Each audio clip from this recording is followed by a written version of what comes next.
When you look at this garment, you can see what a timeless feel it has. And yet, the looseness of the jacket and the softness of the fabric allows it to be comfortable to wear.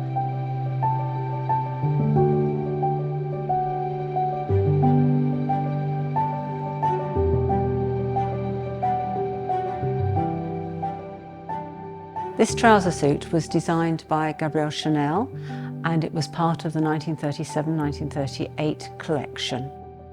It was designed for Diana Vreeland, who was the fashion editor of Harper's Bazaar. At this point, women would have been wearing dresses, they wouldn't have been wearing trousers, so it would have been quite stunning. She would have really stood out in a crowd wearing this. Chanel, some say, was the greatest fashion designer of the 20th century. She had a difficult childhood and she did end up in an orphanage. It was there that she was taught to sew. But she was also greatly influenced by the outfits of the nuns. And all through her fashion career, she liked the combination of black and white. In her evening wear, she always used really beautiful fabrics. And if we look at the fabrics here, we've got a sequined top, which has got overlapping sequins, and then a sequined pair of trousers. And if we look at the blouse that goes underneath, that is completely handmade, very much a couture thing. Couture means sewing to the highest standard. And when you look at an item such as this blouse, you can see the training that the seamstresses would have had to produce such wonderful work.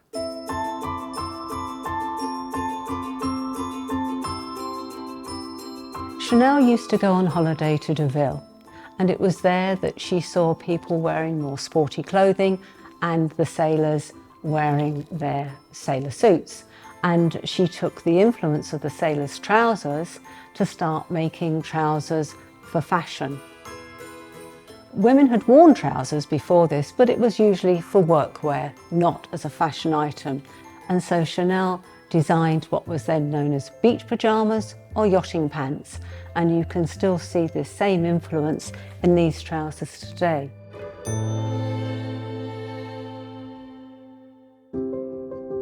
And now we're going to take a more detailed look at it on the table.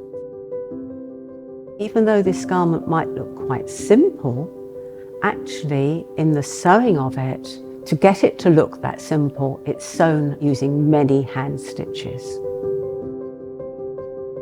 The suit is made from black chiffon, which has these sequins which have been stitched onto it using a chain stitch. The seams here are finished off by hand, and if you look here, you can see that the sequins end at the bottom and don't go up inside, which gives it that soft, flowing feeling, so it is very floaty. And if we look at the seam here, you can see how this is all sewn by hand, so there's no raw edges showing whatsoever. So now if we look at the yoke of the trouser, you can see the shape of it here, and you can see how the sequins are going in a different direction to those of the trouser, so they would have given a slightly different look to that part of the garment. Now if we look inside, you can see that it's got a faced waistline with a Petersham ribbon, and that is quite deep, different to the back. The back is shallower. So this would have given some structure to hold this all in place as she wore it. Note there's no actual waistband which would have been constricting, so this would have just set nicely on the waistline or just above the hips. If we look at the fastening, you can see there's two hooks and then there's two eyes. And you can also see how they've been stitched at the top of the hook to hold it in place. And if we look inside, we can see that this is all hand sewn in place. And of course, this is what you pay for when you're buying a couture garment. Now the Bolero is made in a different way to the trousers. If you look, you can see that the sequins are overlapping, whereas those were sewn on singly, and this would have given it weight, so it would have hung straight. The lining has been stitched to the netting and the sequins, and so here you can see the lines of stitching of the sequins, so this lining isn't loose. It's been faced back, sides here, to give the front of it some weight so that it would sit nicely. The neckline is bound to finish off the raw edge. Inside, the sleeves are also neatened to finish off the raw edge. The sleeves are finished with elastic casing in them, so that would have held on quite tightly to the wrist and perhaps given it a little sort of blouson effect. So this is the side seam, and as we look at it, you can see how it was all hand sewn. Now we're going to look at the blouse that was worn underneath the Bolero, and this was made entirely by hand. We can see the front of it.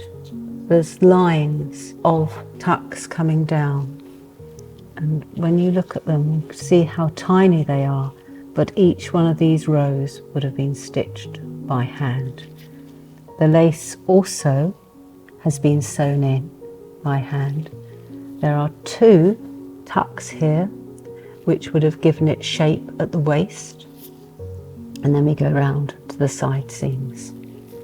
If we look at the top of this, you can see how there's an edge which flows down here, and when we look at the collar, that has the same.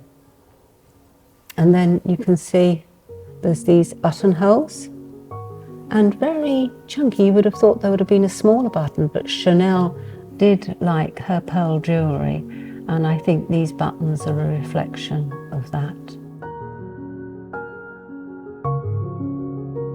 If we look at the binding on the sleeve, you can see how even this has got all the fine tucks. And if we look just here, where the stitching has come adrift, you can see the elastic inside, and so these would have been gathered in. If we look inside, you can see the back panel has got 4 bits of lace, and again all the tucks running through. The side seams are stitched, and then the edge of it is finished, so they're just folded slightly inside and then hand overcast to neaten the edge so that it wouldn't fray. And the hem is turned up, and once again all stitched with very tiny stitches to hold it in place. Whoever sewed this was a complete expert, because the work is just so fine.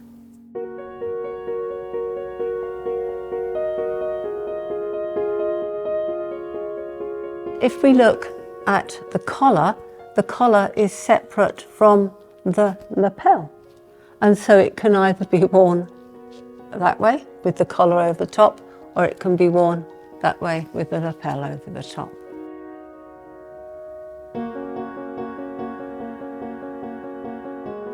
So if we look at the blouse underneath, we can see these beautiful tiny tucks. There's 18 tiny tucks across there, and the silk chiffon fabric, you can see the fabric quite clearly, and a lovely lace insert, the same pattern as there's on the edge of the ruffle of the blouse. So looking at the back, you can see how the Bolero has this lovely little sort of ripple effect. and that's because of the weight of the sequins, which are overlapping. And then if we look at the trouser, you can see that there's dark shaping either side, and the fabric, because the sequins are in line, it's not as heavy as the Bolero fabric, and again it has this lovely movement. When we look at this garment, even though it is a beautiful outfit, it would have been quite easy to wear because of the style of it, the style of the jacket and the style of the trousers. And yet it has a true elegance, and it is quite timeless. It could have been made in the 1970s with the wide leg trousers. It could have been made today.